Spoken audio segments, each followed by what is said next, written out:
A very good day to all of you, dear students. Today we are going to continue the second part of the third lesson from grade 10 Health and Physical Education textbook. And here we are going to learn about the factors that help maintain the balance at different body postures.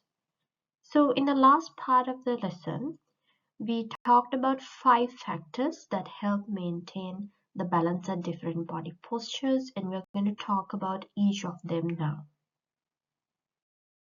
So one of the ways of maintaining balance in different postures is by keeping the line of gravity within the supporting base. So if you look at figure 3.5, you can see that there's a person standing straight. Here is the center of gravity. This is the line of gravity. Line of gravity is this imaginary vertical line which falls right across the supporting base. Supporting base means where his feet touch the ground. And you can see that the line of gravity falls right across the center of gravity and across his feet. And this is called the margin of the supporting base. You can see that the line of gravity falls right across the supporting base and it is within the margin of the supporting base. But when you look at the other picture where the person is bending forward without bending his knees or his waist, the line of gravity has moved towards the front part of the body, but it is not across his feet or not across the supporting base. It's outside of the margin of the supporting base. So there's at a point that he will lose his balance and he will fall forward. So the reason for that is the line of gravity is not within the supporting base. So in order to keep balance, one has to make sure that the line of gravity falls within the supporting base. Now if you look at figure 3.6, you can see a person performing a gymnastic movement. This is his supporting base where his palms are touching the ground. And the line of gravity is right above the supporting base. It is within the margins of the supporting base. So he is at a balance. And if you look at figure 3.7, you can see that there's a person at the start of a race and his body is bent forward, but unlike this picture, he has bent his knees.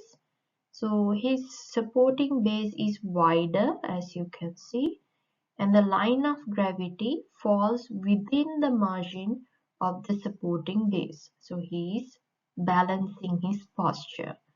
And when you look at figure 3.7b, there's a girl performing a gymnastic movement. This is the center of gravity. This is the line of gravity. And it is right above, vertically above her supporting base. So therefore, she is also balancing her movement. So in order to balance a particular movement or a posture, it is important to keep the line of gravity within the supporting base. Another method of maintaining balance is by bringing the center of gravity to a lower level. So if we look at figure 3.8, you can see that there is a beaker in figure 3.8a, and in B it is upside down. So here is the center of gravity. It's at a lower level. Why? Because the heavier part of the beaker is more towards the bottom of the whole object. So the center of gravity lies where there is more weight spread. And if you look at the other one where the beaker is upside down, more weight of the beaker is on this part. So the center of gravity, like I said before, you have to count the height always from the bottom, like from where it touches the ground, and the center of gravity is up here. And you can see in order for this object to lose its balance, the line of gravity should come out of the margin of the supporting base. For that to happen, you might have to push this forward to a considerable distance, like if you consider this push.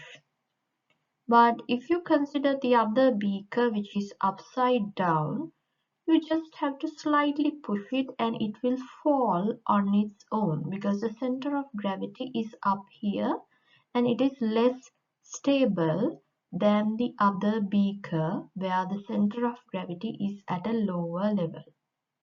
And the amount of force you have to put here is much greater than this one. You can even see it by the distance they have to be pushed.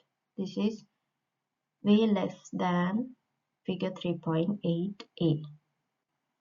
So that means the center of gravity, if it is at a lower level, is much stable and the object is at balance. And then figure 3.9, where there's a person playing basketball, and this one his knees are bent, his body is he has taken his body down, so his center of gravity is much closer to the ground. It is at a lower level. And in this one B, the center of gravity is up here because the person is stretching his hands up, and his weight is now spread more across the top part of the body, so the center of gravity has gone up, and so as a result this person has more balance than figure B. And if you take figure 3.10, there's this person right after a putt shot, and he's taking his body down and stretched in a particular manner so that he's bringing his center of gravity to a lower level. So his act is at a balance. And this girl right after could be a performance of gymnastics, and here is her center of gravity. She's bringing her body down because so that it can bring down the center of gravity to a lower level and balance her movement. So that is about the center of gravity at a lower level and how it can affect the balance of a posture. So the lower the center of gravity is, there's more balance in a particular posture. The higher it goes from the ground, the center of gravity, there is less balance in that posture. The other way of maintaining balance is through a wider supporting base. So we talked about the supporting base in the first factor, and having a wider supporting base increases the balance. If you look at figure 3.11a, you can see this person is keeping his feet close to each other, and B, you can see the feet are wide apart. So here is his supporting base, while this is his supporting base. So this is much bigger than the A's supporting base. And if you look at C, this person is keeping his feet apart and also has one hand down on the ground. Now, what about this supporting base? You can see this is much larger than both A and B. So if we consider these three postures, you can see that wider the supporting base, this person has the most balance in his posture. And also, since his hand is down on the ground, he probably has brought his body down more towards the ground, and that brings the center of gravity to a lower level. That also increases balance. So C has the most balance with the widest supporting base among these three people. And then if you look at figure 3.12, you can see that there's a girl, probably according to the text, it's a netball player, and this one he's lifting weights. So you can see how he has bent his knees and bringing his body down, and also he has a very wide supporting base. He's keeping his feet wide apart. This girl also keeping her feet wide apart. So all this is done is in order to increase the balance in their postures. So having a wider supporting base is another way of balancing different postures. So the fourth way of balancing a posture is movement of the body in the opposite direction. So here you can see in figure 3.13, if a person moves his body forward, we know that their line of gravity comes forward. It's more towards the front part of the body. And there's high chance that he loses his balance and fall forward.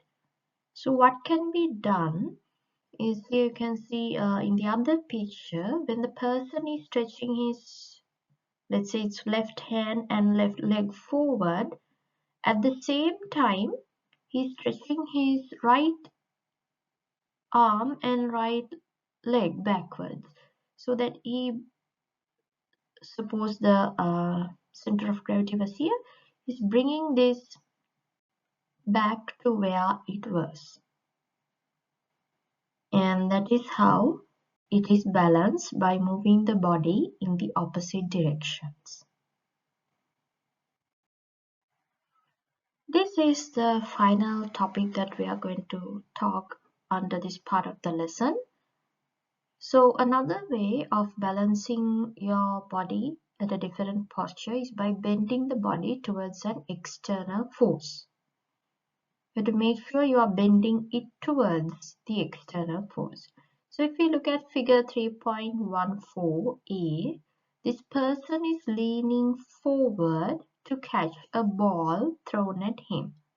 So if he's leaning forward, his center of gravity is somewhere here, and the line of gravity is somewhere here.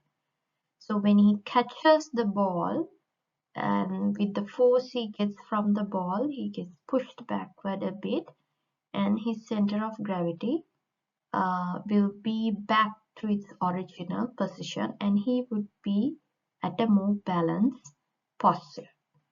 But if the person is leaned backward when he's about to catch the ball, so when he's leaned backwards, his center of gravity is somewhere here towards the back of his body, and when he catches the ball, with the force he gets along with the ball, his center of gravity is pushed further away from his supporting base, and there's high chance that he will lose his balance and fall. So that's all about bending the body towards an external force in order to balance a different posture. And that brings us to the end of this part of the lesson. And there's one more part of this unit 3, so stay tuned.